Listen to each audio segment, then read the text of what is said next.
Dracula by Bram Stoker. Chapter 14. Mina Harker's Journal. 23 September.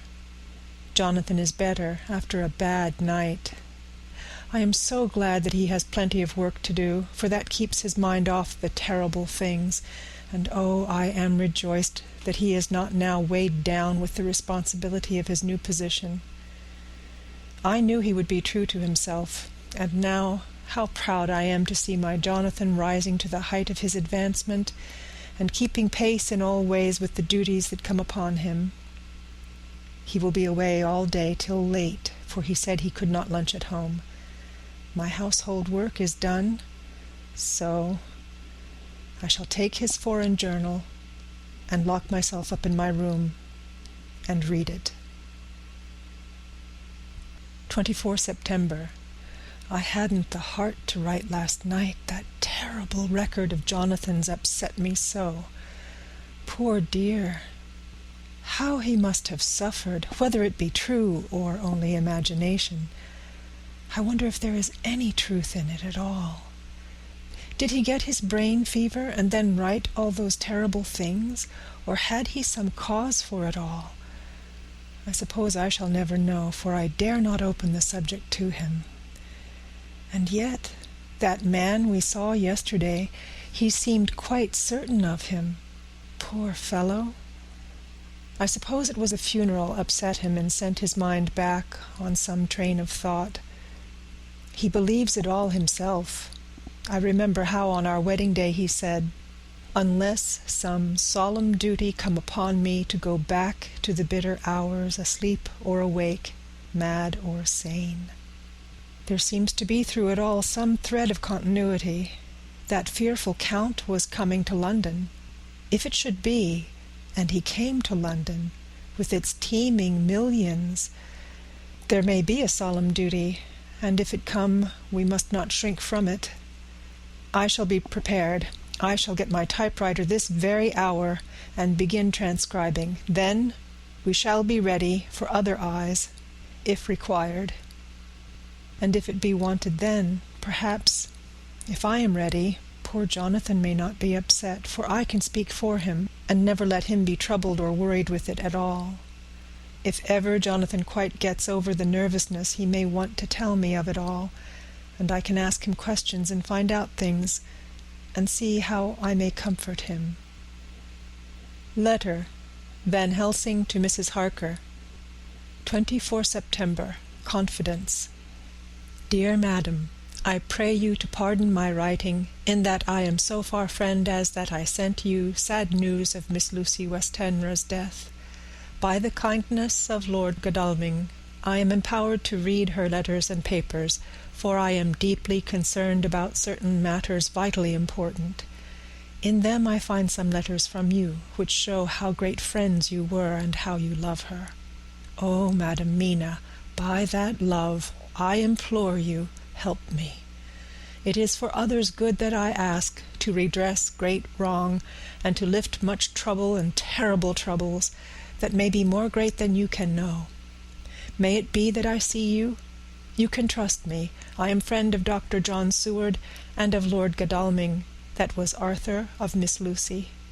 I must keep it private for the present from all. I should come to Exeter to see you at once, if you tell me I am privileged to come, and where and when. I implore your pardon, madam. I have read your letters to poor Lucy, and know how good you are, and how your husband suffer.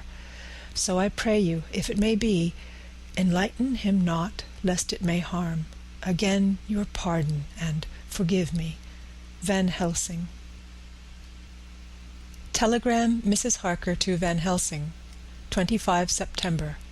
Come today by 10:15 train, if you can catch it. Can see you any time you call. Wilhelmina Harker. Mina Harker's Journal. 25 September. I cannot help feeling terribly excited as the time draws near for the visit of Dr. Van Helsing, for somehow I expect that it will throw some light upon Jonathan's sad experience, and as he attended poor dear Lucy in her last illness, he can tell me all about her. That is the reason of his coming. It is concerning Lucy and her sleepwalking, and not about Jonathan. Then I shall never know the real truth now. How silly I am! That awful journal gets hold of my imagination and tinges everything with something of its own color. Of course it is about Lucy. That habit came back to the poor dear, and that awful night on the cliff must have made her ill. I had almost forgotten in my own affairs how ill she was afterwards. She must have told him of her sleepwalking adventure on the cliff, and that I knew all about it, and now he wants me to tell him what I know, so that he may understand. I hope I did right in not saying anything of it to Mrs. Westenra. I should never forgive myself if any act of mine, were it even a negative one, brought harm on poor dear Lucy. I hope, too, Dr. Van Helsing will not blame me. I have had so much trouble and anxiety of late that I feel I cannot bear more just at present. I suppose a cry does us all good at times. It clears the air, as other rain does. Perhaps it was reading the journal yesterday that upset me, and then Jonathan went away this morning to stay away from me a whole day and night, the first time we have been parted since our marriage. I do hope the dear fellow will take care of himself, and that nothing will occur to upset him. It is 2:00, and the doctor will be here soon now. I shall say nothing of Jonathan's journal, unless he asks me. I am so glad I have typewritten out my own journal, so that in case he asks about Lucy I can hand it to him. It will save much questioning. Later.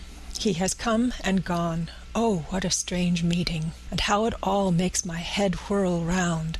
I feel like one in a dream. Can it be all possible, or even a part of it? If I had not read Jonathan's journal first, I should never have accepted even a possibility. Poor, dear Jonathan. How he must have suffered. Please the good God, all this may not upset him again. I shall try to save him from it. But it may be even a consolation and a help to him, terrible though it be, and awful in its consequences, to know for certain that his eyes and ears and brain did not deceive him, and that it is all true. It may be that it is the doubt which haunts him, and that when the doubt is removed, no matter which, waking or dreaming, may prove the truth, he will be more satisfied and better able to bear the shock. Dr. Van Helsing must be a good man as well as a clever one, if he is Arthur's friend and Dr. Seward's, and if they brought him all the way from Holland to look after Lucy. I feel from having seen him that he is good and kind and of a noble nature. When he comes tomorrow, I shall ask him about Jonathan, and then, please God, all this sorrow and anxiety may lead to a good end. I used to think I would like to practice interviewing. Jonathan's friend on the Exeter News told him that memory is everything in such work, that you must be able to put down exactly almost every word spoken, even if you had to refine some of it afterwards. Here was a rare interview. I shall try to record it verbatim. It was 2:30 when the knock came. I took my courage à deux mains and waited. In a few minutes Mary opened the door and announced, "Dr. Van Helsing." I rose and bowed, and he came towards me, a man of medium weight, strongly built, with his shoulders set back over a broad, deep chest and a neck well balanced on the trunk, as the head is on the neck. The poise of the head strikes me at once as indicative of thought and power. The head is noble, well-sized, broad, and large behind the ears. The face, clean-shaven, shows a hard, square chin, a large, resolute, mobile mouth, a good-sized nose, rather straight, but with quick, sensitive nostrils that seem to broaden as the big, bushy brows come down and the mouth tightens. The forehead is broad and fine, rising at first almost straight and then sloping back over two bumps or ridges wide apart. Such a forehead that the reddish hair cannot possibly tumble over it, but falls naturally back and to the sides. Big dark blue eyes were set widely apart, and are quick and tender or stern with the man's moods. He said to me, "Mrs. Harker, is it not?" I bowed assent. "That was Miss Mina Murray?" Again I assented. It is Mina Murray that I came to see, that was friend of that poor dear child Lucy Westenra. Madam Mina, it is on account of the dead that I come." "Sir," I said, "you could have no better claim on me than that you were a friend and helper of Lucy Westenra." And I held out my hand. He took it and said tenderly, "Oh, Madam Mina, I knew that the friend of that poor little girl must be good, but I had yet to learn—" He finished his speech with a courtly bow. I asked him what it was that he wanted to see me about, so he at once began. "I have read your letters to Miss Lucy. Forgive me, but I had to begin to inquire somewhere, and there was none to ask. I know that you were with her at Whitby. She sometimes kept a diary. You need not look surprised, Madam Mina. It was begun after you had left, and was an imitation of you, and in that diary she traces by inference certain things to a sleepwalking in which she puts down that you saved her. In great perplexity then I come to you, and ask you, out of your so much kindness, to tell me all of it that you can remember. I can tell you, I think, Dr. Van Helsing, all about it." "Ah, then you have good memory for facts, for details? It is not always so with young ladies." "No, doctor, but I wrote it all down at the time. I can show it to you, if you like." "Oh, Madam Mina, I will be grateful. You will do me much favor." I could not resist the temptation of mystifying him a bit. I suppose it is some taste of the original apple that remains still in our mouths. So I handed him the shorthand diary. He took it with a grateful bow and said, "May I read it?" "If you wish," I answered as demurely as I could. He opened it, and for an instant his face fell. Then he stood up and bowed. "Oh, you so clever woman," he said. "I knew long that Mr. Jonathan was a man of much thankfulness, but see, his wife have all the good things. And will you not so much honour me, and so help me, as to read it for me? Alas, I know not the shorthand." By this time my little joke was over, and I was almost ashamed, so I took the typewritten copy from my work-basket and handed it to him. "Forgive me," I said, "I could not help it, but I had been thinking that it was of dear Lucy that you wished to ask, and so that you might not have time to wait, not on my account, but because I know your time must be precious, I have written it out on the typewriter for you." He took it, and his eyes glistened. "You are so good," he said. "And may I read it now? I may want to ask you some things when I have read." "By all means," I said. "Read it over whilst I order lunch, and then you can ask me questions whilst we eat." He bowed, and settled himself in a chair with his back to the light, and became so absorbed in the papers, whilst I went to see after lunch, chiefly in order that he might not be disturbed.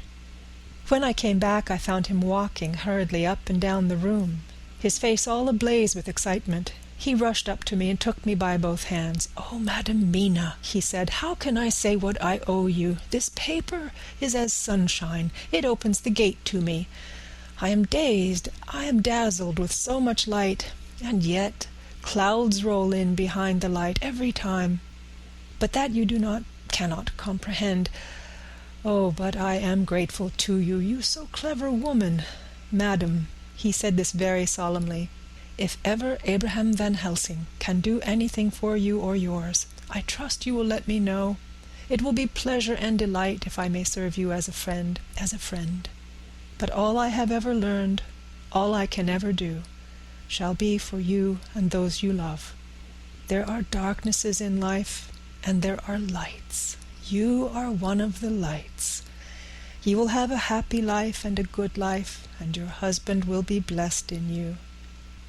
But, doctor, you praise me too much. You do not know me." "Not know you? I, who am old, and who have studied all my life men and women. I, who have made my specialty the brain and all that belongs to him, and all that follow from him. And I have read your diary that you have so goodly written for me, and which breathes out truth in every line. I, who have read your so sweet letter to poor Lucy, of your marriage and your trust, not know you. Oh, Madam Mina, good women tell all their lives, and by day and by hour and by minute, such things that angels can read. And we men who wish to know have in us something of angels' eyes. Your husband is noble nature, and you are noble too, for you trust. And trust cannot be where there is mean nature. And your husband?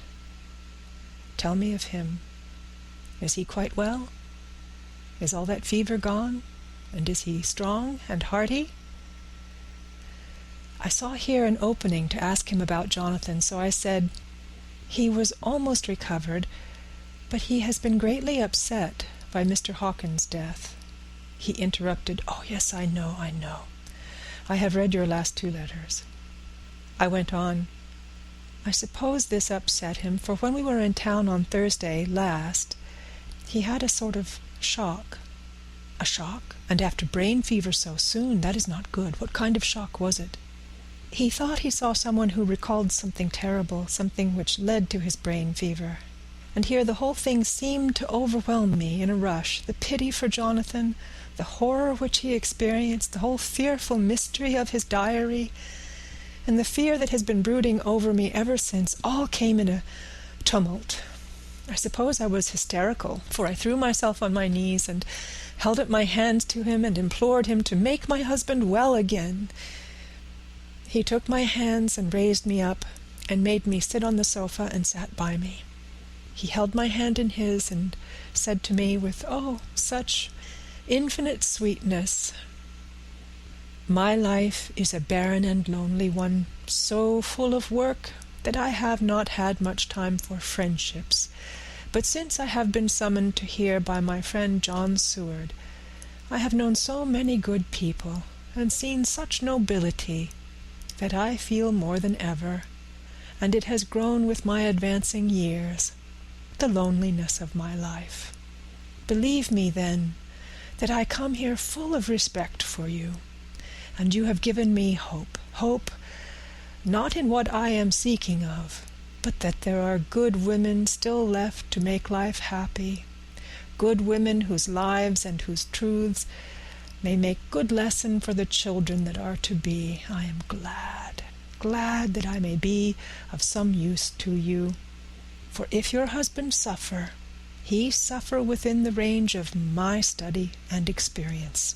I promise you that I will gladly do all for him that I can, all to make his life strong and manly, and your life a happy one. Now you must eat. You are overwrought and perhaps over-anxious. Husband Jonathan would not like to see you so pale, and what he like not where he love is not to his good. Therefore, for his sake, you must eat and smile. You have told me about Lucy, and so now we shall not speak of it, lest it distress. I shall stay in Exeter tonight, for I want to think much over what you have told me, and when I have thought, I will ask you questions, if I may. And then, too, you will tell me of husband Jonathan's trouble, so far as you can, but not yet. You must eat now. Afterwards you shall tell me all." After lunch, when we went back to the drawing-room, he said to me, "And now tell me all about him." When it came to speaking to this great learned man, I began to fear that he would think me a weak fool, and Jonathan a madman. That journal is all so strange, and I hesitated to go on, but he was so sweet and kind, and he had promised to help, and I trusted him.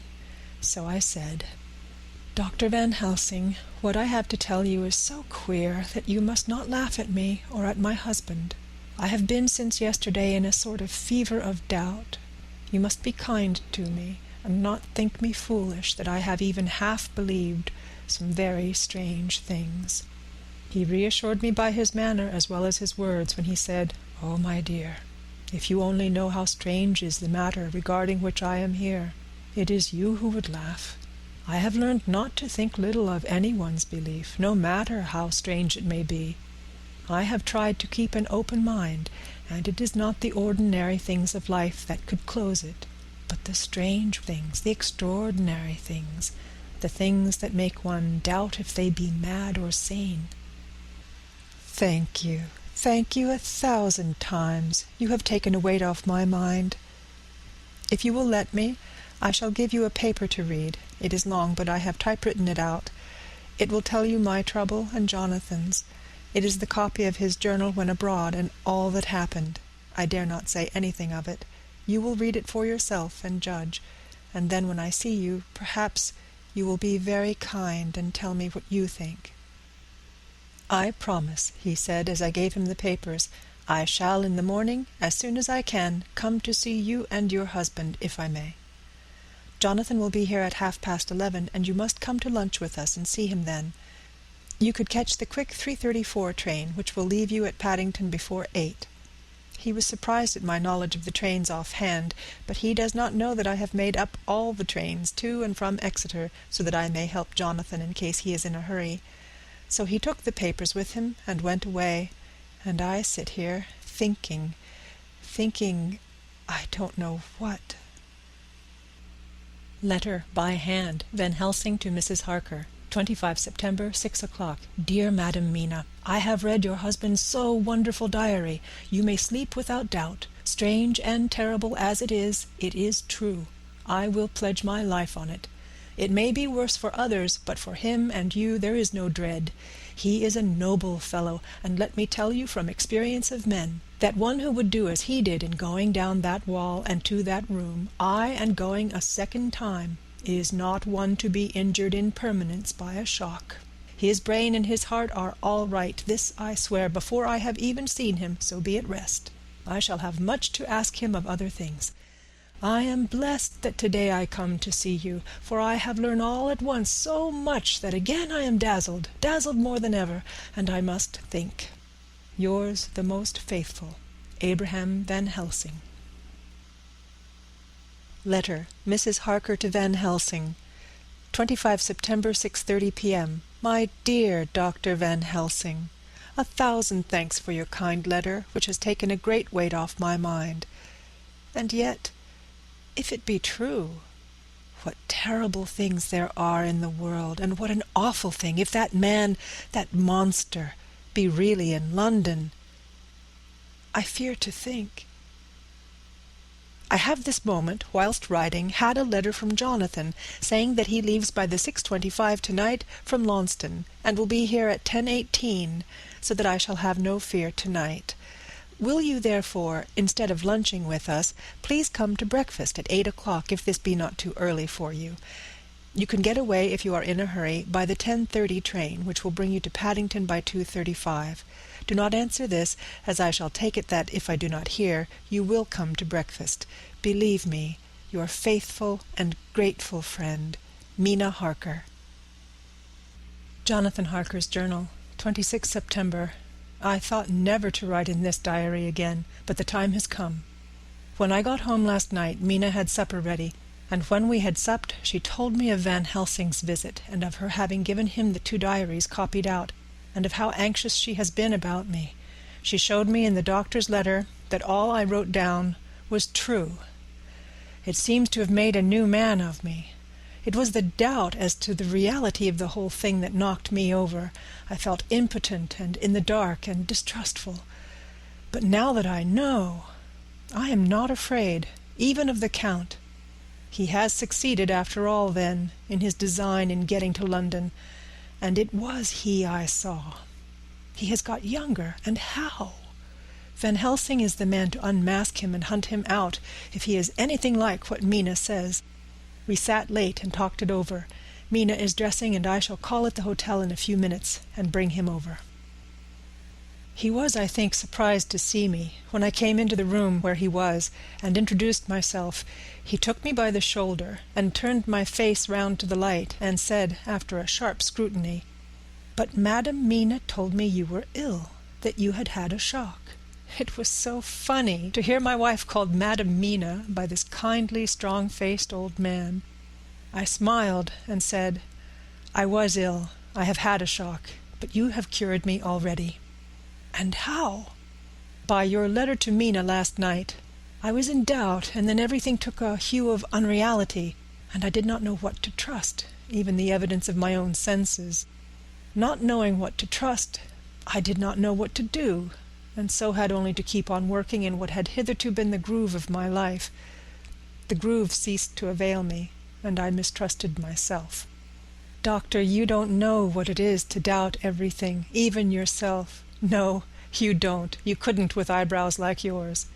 He seemed pleased and laughed as he said, "So, you are a physiognomist.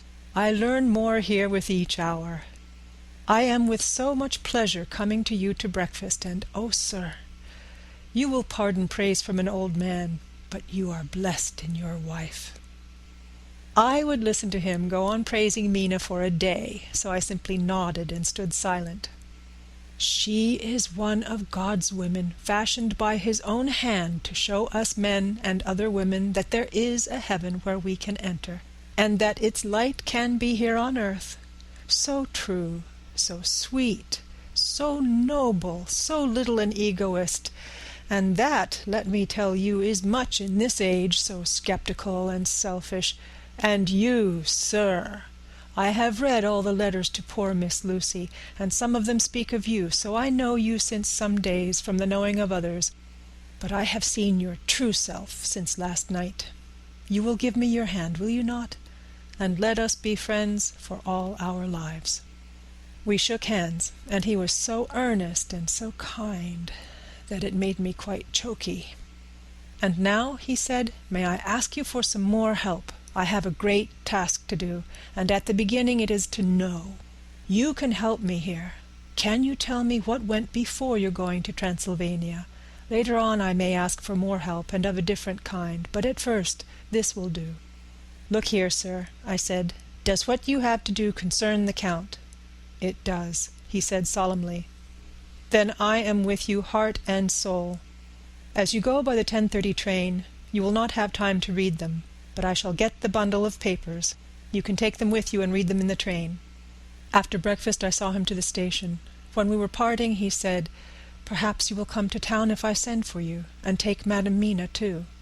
"We shall both come, when you will," I said. I had got him the morning papers and the London papers of the previous night, and while we were talking at the carriage window, waiting for the train to start, he was turning them over.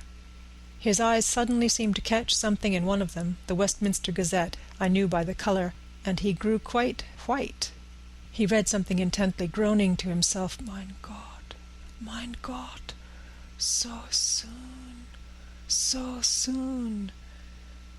I do not think he remembered me at the moment.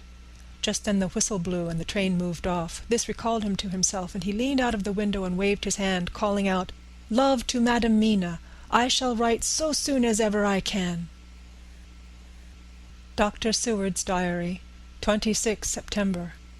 Truly there is no such thing as finality. Not a week since I said fini, and yet here I am starting fresh again, or rather going on with the record. Until this afternoon I had no cause to think of what is done. Renfield had become, to all intents, as sane as he ever was. He was already well ahead with his fly business, and he had just started in the spider line also, so he had not been of any trouble to me. I had a letter from Arthur, written on Sunday, and from it I gather that he is bearing up wonderfully well. Quincey Morris is with him, and that is of much help, for he himself is a bubbling well of good spirits. Quincey wrote me a line too, and from him I hear that Arthur is beginning to recover something of his old buoyancy. So as to them, all my mind is at rest. As for myself, I was settling down to my work with the enthusiasm which I used to have for it, so that I might fairly have said that the wound which poor Lucy left on me was becoming cicatrized.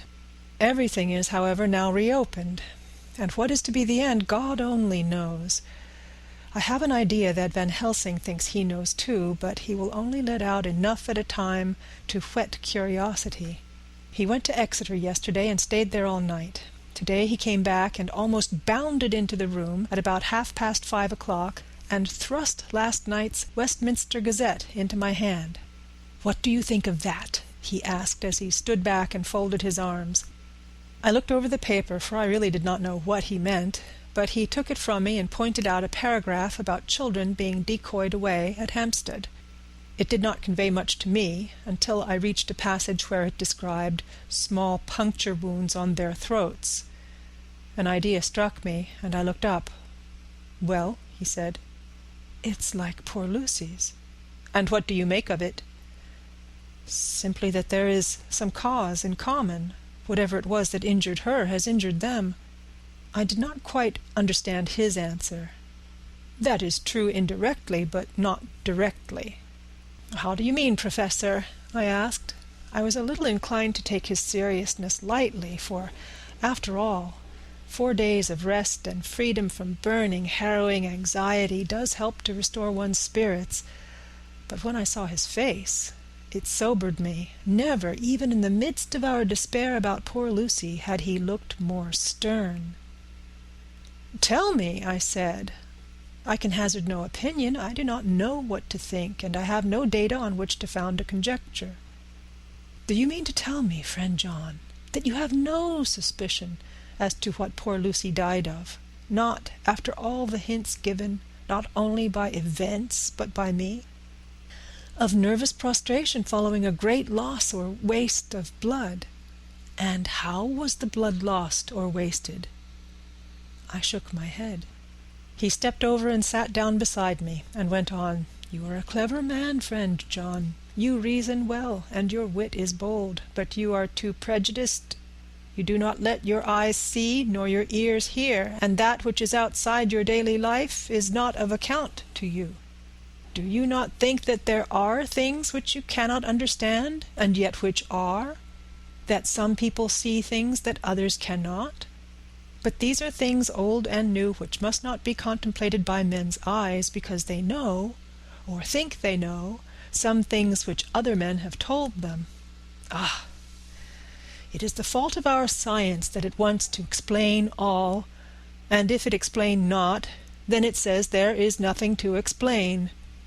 But yet we see around us every day the growth of new beliefs, which think themselves new, and which are yet but the old, which pretend to be young, like the fine ladies at the opera. I suppose now you do not believe in corporeal transference? No? Nor in materialization? No? Nor in astral bodies? No? Nor in the reading of thought? No? Nor in hypnotism? Yes, I said. Charcot has proved that pretty well. He smiled as he went on. Then you are satisfied as to it, yes? And of course then you understand how it act, and how can follow the mind of the great Charcot, alas that he is no more, into the very soul of the patient that he influence? No? Then, friend John, am I to take it that you simply accept fact?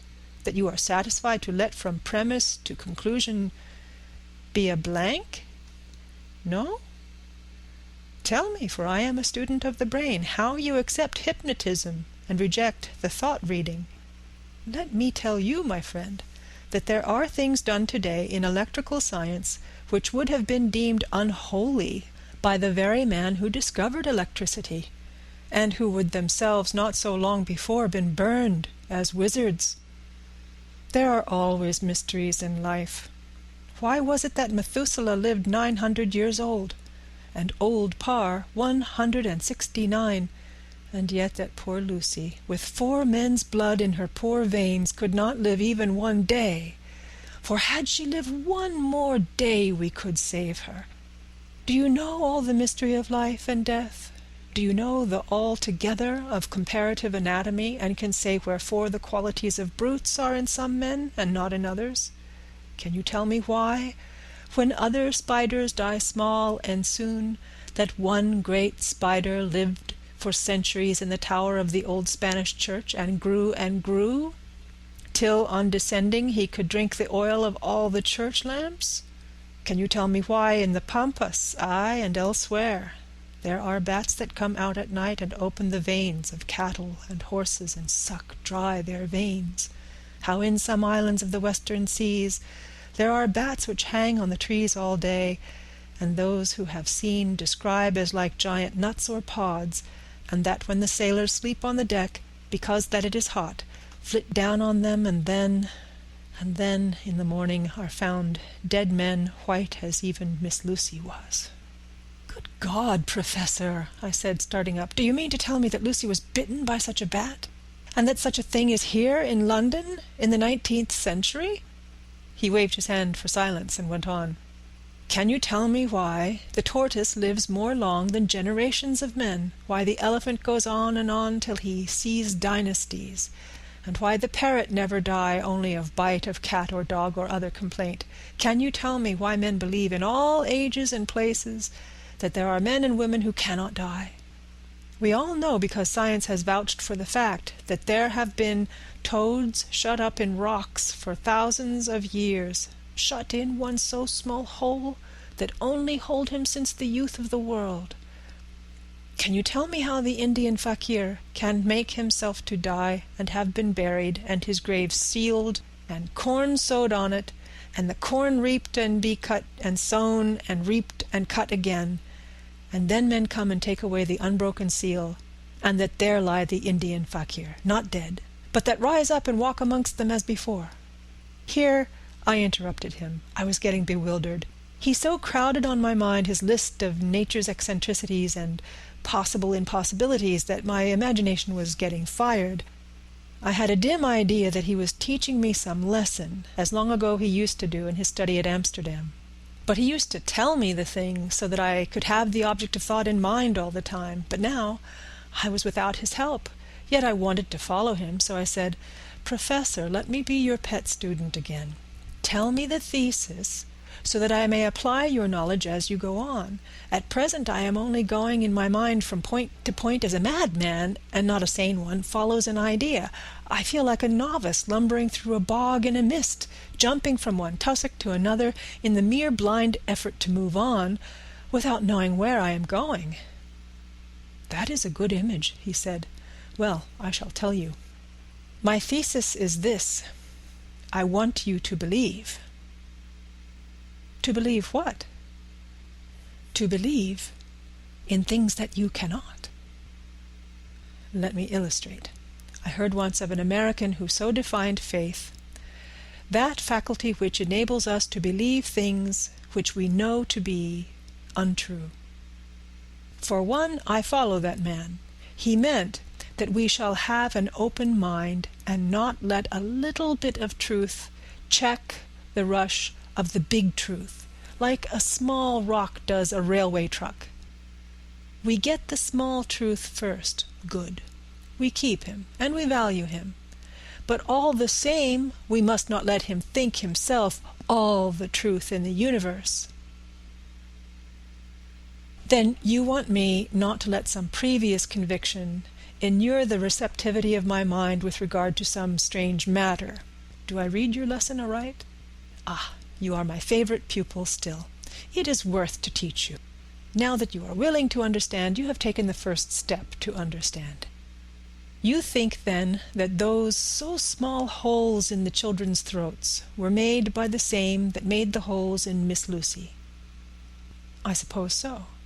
He stood up and said solemnly, Then you are wrong. Oh, would it were so, but alas, no. It is worse, far, far worse. In God's name, Professor Helsing, what do you mean? I cried. He threw himself with a despairing gesture into a chair and placed his elbows on the table, covering his face with his hands as he spoke. They were made by Miss Lucy. End of chapter 14.